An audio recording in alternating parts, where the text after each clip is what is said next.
Yeah, so thank you everyone for your presentations. So I guess I'll start first with Kristina and Craig as well. I was really intrigued by how the level of kind of user or stakeholder participation you have in your design process.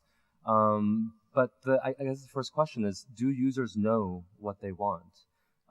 Is there a danger of making architecture into this kind of complete service kind of industry? Are users architects? You know, there was another Danish architect, Jordt Mandrup, that I was telling you about, said just yesterday, architects for her are the voice of future users who don't have a voice already. So it's about this anticipation of kind of what is to come. So how can current users with their own very immediate interest be part of that process?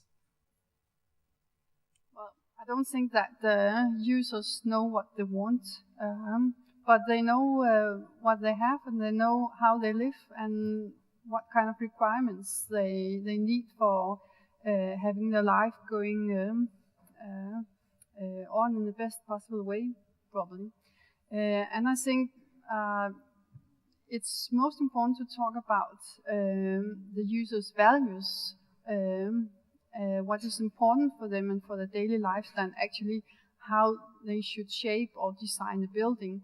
So I don't see the users as architectural designers, but they are very important informants of things that we architects don't know enough about, and that's their daily life and habits.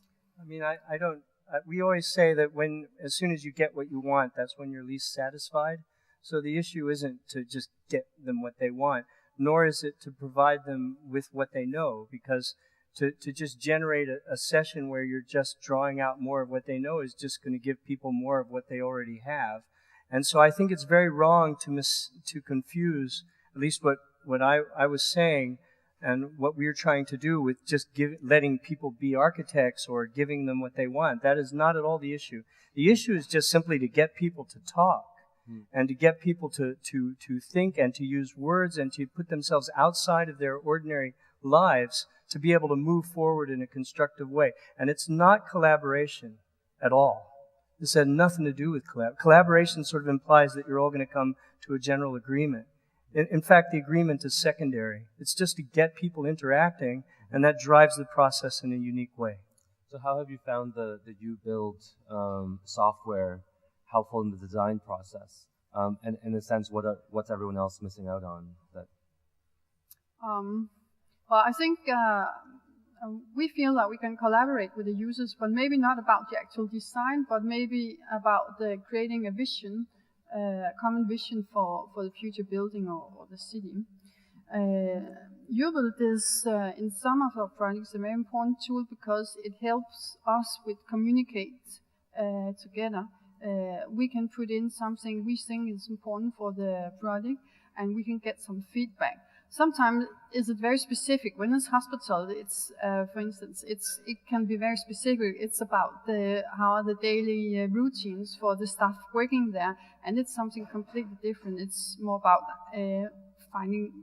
getting into the kind of needs and processes which is there. But what is interesting is when it starts shaping a common idea or program for the project, and I think well, when you have so many users, you will also not come to end up with one single vision. You have a lot of different visions and ideas, but you can get something out of it.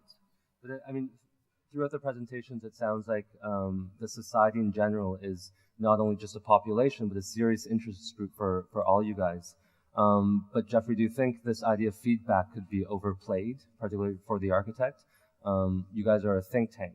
So you tell people what they don't know, I guess. Yeah, I mean, I think the way that we come at it is that it is a dialogue, and that when presented with information, people make really good decisions. But that the city is not a thing that is easy to read, and that the consequences of the city are things that people may not be aware of. So I think of it as our job being one where we can reveal relationships that exist in cities that people hadn't seen before, that we can communicate what those implications might be for their interests, and then based upon that points of views are established, that discussion is made, and in that way we see ourselves as brokering between interests that exist within a city, and that the range of discussion isn't one that is collapsible to a popular discussion and a power broker discussion, that they're definitely ones where they intertwine, and that our goal is to make sure that they do interact and that they're seen as being of equal weight and importance. Mm-hmm.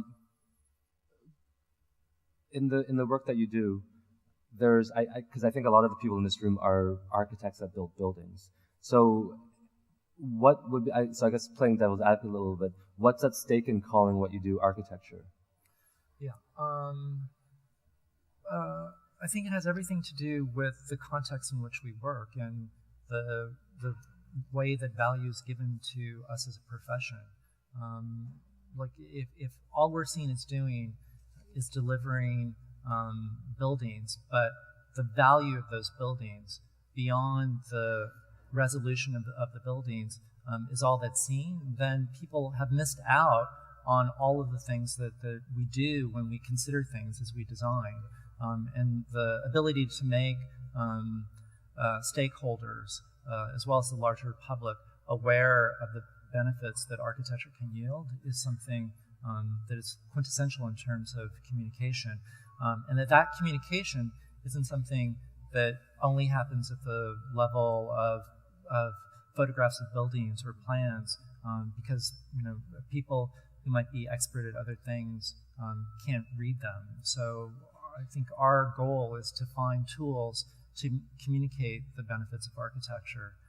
I'd say I agree very much, but I would like to add to that by saying that many of the people here in this room, your comment was that they do architecture, make buildings. I don't think any of us do that. At least most of us don't do architecture anymore. Even if you're making buildings, it's part of a larger systematic discussion now, where many of us have recognized that simply creating an object in and of itself has almost no value. It's what resources support that object and how that object supports resources around it that becomes the notion of what it is that we do. Mm-hmm. So I think really, even if you are making things, buildings in and of themselves, you're still not thinking of it, I don't think, anymore in terms of itself in isolation. Mm-hmm. So particularly in the Ground Zero project, you guys are doing the outer part, the top part of the many-level underground museum. We're on top in the missionary. You're on top, and you're the top. It's the most visible part in that area as well. And so, how did you spoke about the decisions about the shape and the fold and stuff like that? But what went through your mind or the design team's mind? Can you walk us through the decision-making process in terms of what you want to communicate visually with the most visual part of the underground structure? And how do you fold in all the different sentiments about 9/11 and Ground Zero into this one permanent visible thing? Well, as we generally do with most of our projects, we spend a lot of time talking first. Before we draw a line, before we get something physical, we just talk, and talk a lot. And there are very many good reasons to do that. One of them is that the power of speech and the power of the acoustic quality of talking changes how you experience ideas. And it also allows you to really think more carefully about the potential consequences of your ideas before they become sort of semi-solidified on paper. So we try to push the point at which a design becomes clear as far away as possible. And also the fact that people talking together just naturally draws them closer together, even if you disagree. I mean, I know I have family members who have completely different political viewpoints as my own, but just because we see each other and generally talk, we can have a conversation together, whereas if I bump into someone in the street, we might start yelling at each other. So just the notion of dialogue creates that kind of connection to the design process that is unique. And I would say also that as architects, this is just an aside, we have really, I believe, in many ways, disrespected our ability to talk.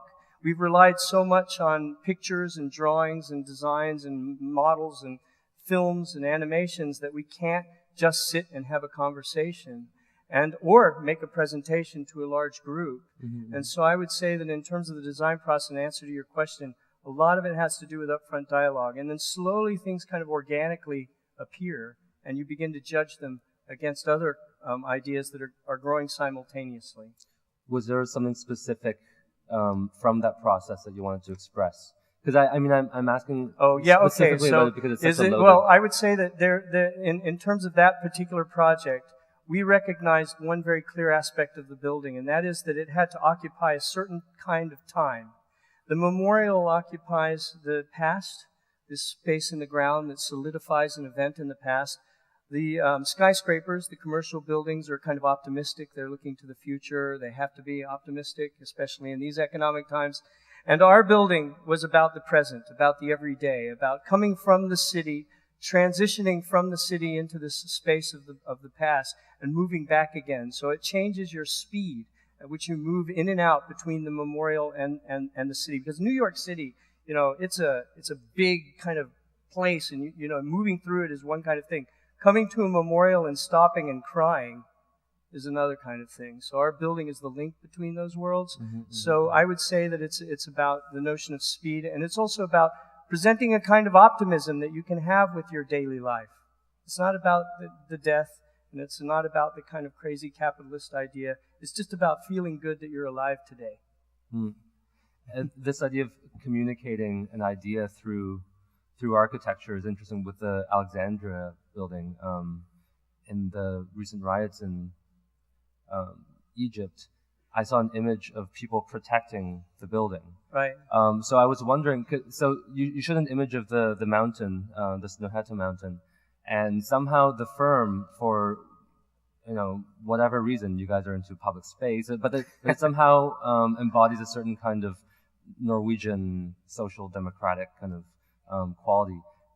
Do you think some of that kind of went into the building in Alexandria and then imparted some kind of does architecture have the power to convey this kind of message, I guess?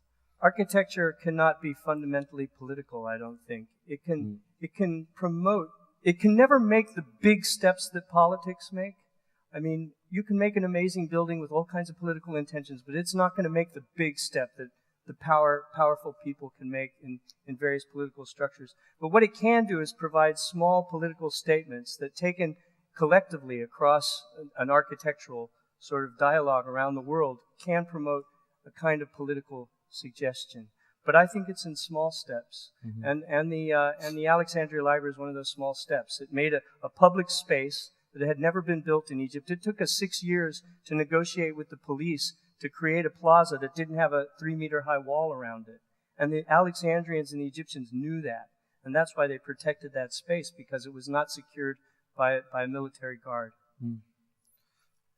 I think maybe one of the takeaways of the session and looking at the various work is that as architects, that it's quintessential that we do communicate, but that the way that we do is something that's now much more open than potentially was available to us 20 years ago.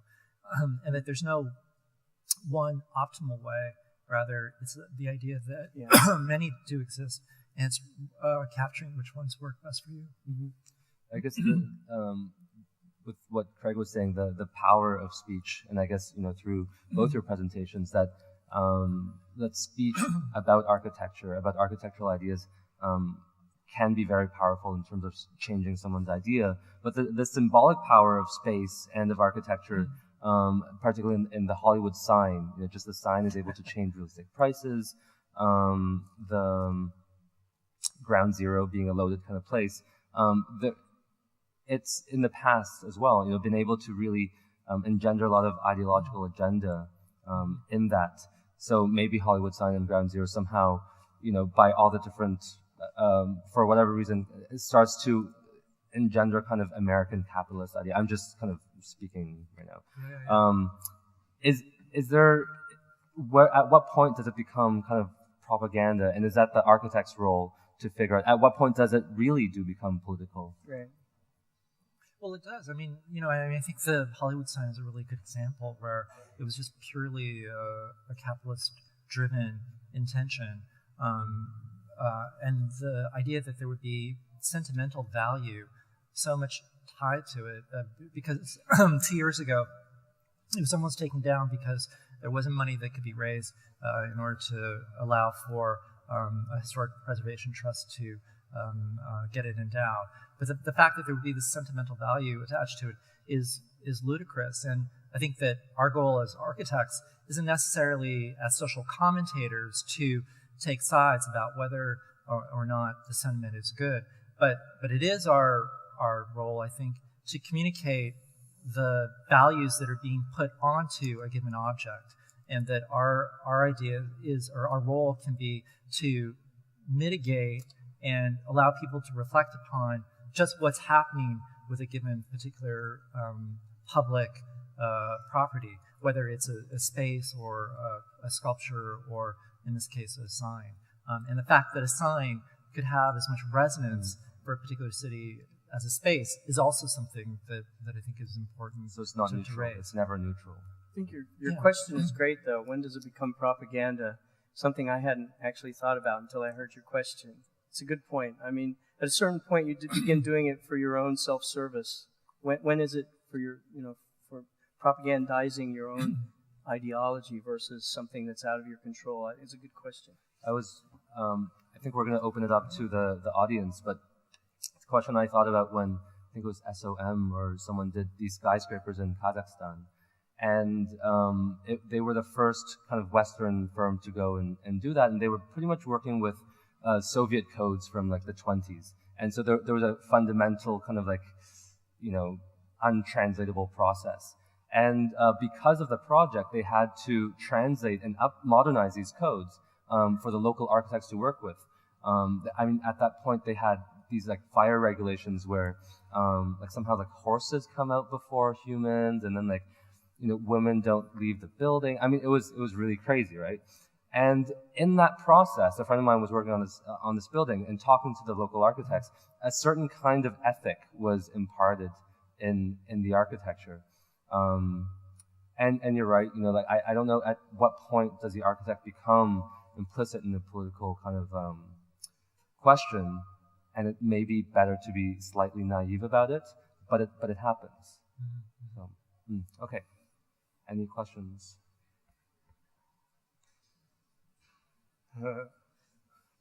It's hard to think of a question, probably. I'll ask one.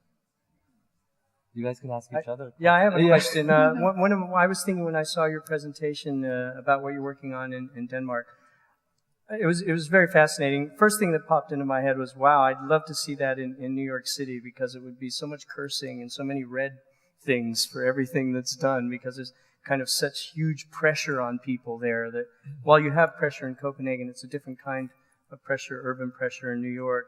So it'd be interesting to see what happened. But what I wanted to ask you was recently there's been, and this is kind of morbid, so I'll try and make it not morbid, but there's been a lot of suicides, especially in the United States, by young people. And many people are saying that some of it is the pressure of social media, that something goes wrong, and if you're 16 years old, you simply don't have the maturity to deal with it, and it's out there with 500 people Twittered and Facebooked around the planet, and it freaks people out at a young age. So my question to you is, is there an undue pressure, or is the idea that either we have to get better at dealing with that pressure, or are these kinds of media technologies producing a negative pressure on how we should exist? It's a good question. I never really thought about it in that way. When we started out doing our first digital tool, it was back in 2003. And the background for that was that there were so many public meetings in Copenhagen for discussing the cities. And I realized that it was always the same 10 people who were standing up to speak in this meeting, because it was about standing up and talking to a lot of people about something you don't really know anything about, and it's going to happen in the future, and you can't see how it looks like. So it's really difficult to get a discussion which had just a few nuances. Yeah. It was just yes or no, and most people were probably against because it was something new they didn't know anything about. So that was actually when we started working with new things of communicate to start to giving a voice to people who had difficulties with setting words on future visions. So we worked a lot with visual things back then. But maybe in a way it's a new pressure to people because of course you don't have the satisfaction just to say no. You actually have to argument why. So of course it demands something extra. But I also think that it's in general it's better to actually have the possibility also to have somewhere where you can discuss and tell why you're actually against it or for it, or come up with alternatives. I mean, we have in our office in New York a small suggestion box, which we made. Yeah. And people in the office, because we have office meetings every now and then, and like this forum here, it's just hard to stand up and say something. So some people are very shy. So the idea with the suggestion box, which is both in Norwegian and English, by the way, you can, the shy people can drop something in, and then we'll talk about it in the next meeting. But I sort of thought of that too when I saw what you were working on, that it allows people who aren't able to really voice their opinions to get it out there, which is good because it breaks down power structures. Yeah. No. Yeah, I mean, I think the key to what you're doing, I think, is that it allows for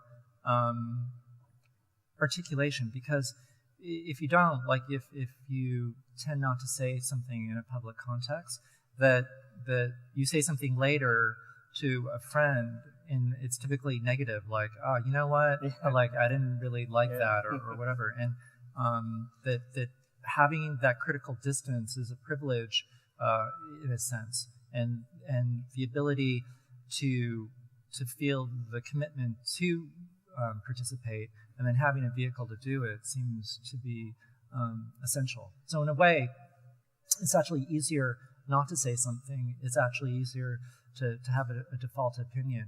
And it seems like what UBuild does, and I think the idea of participating through opinions of this sort is that people get invested in the project, and through that investment understand the complexities and dynamics that exist in anything that is required in building something. But I think, I guess, to be a little bit cynical about it, I would say it's almost all you need is the simulation of participation, right? So you build a building anyway, but people think they're participating in it. There's nothing wrong with that. No, yeah, because I can't imagine any architect, maybe except for yourself, who would kind of really take information in from a whole community and say, okay, well, I'll make this bigger, I'll make this like that. But I think it's a simulation of participation, of group effort that I think people appreciate in that kind of process. Well, but people live and die by the sense of that they are participating, the illusion that they're participating. I mean, I think that this thing recently about in America, some guy committing suicide because like on a reality show, it was inevitably clear that he and his wife were going to divorce, and so but that it would be taken the show would be taken so seriously by the viewers as well as himself, to the point where he would take that as reality. I think points to what Greg is saying about the concerns that people have about social media, and I don't think it's an issue of saying you step back or you get involved. It's the fact that you have to understand what are the dynamics that are involved and the consequences that are involved, and that the sense that it just might be simulation is not a reason to back off. There's one thing that crossed my mind, and I've said this before, it's really interesting. If you talk to most architects, you certainly probably here in this room, most of them, architects tend to be a little liberal. They tend to lean to the liberal side. Not all, but many do. And what's interesting is they talk about openness in society. They talk about openness in dialogue. But if you walk into most architects' offices, they're the most right-wing, conservative hierarchical structures I've ever seen in my life. And so there's this like complete separation. And so that's why I think in our office what we're trying to do is rip that apart, try to make a situation inside the office that parallels our political beliefs and hopefully translate that into the eventual development of public space. Also, I have a comment on that. I actually believe that the users have the power also to turn down a project. Not always, and not in every constellation, and very often the project will be there anyway in the end. But I see more and more the power that the politicians are also listening very carefully to what the general opinion is about. And I think it's also an important task for the architects to kind of communicate projects and values in the right way, so you don't have just a banal discussion which will turn down some quite good intentions. Not always good, but... Well, on that hopeful note, thank you. Okay.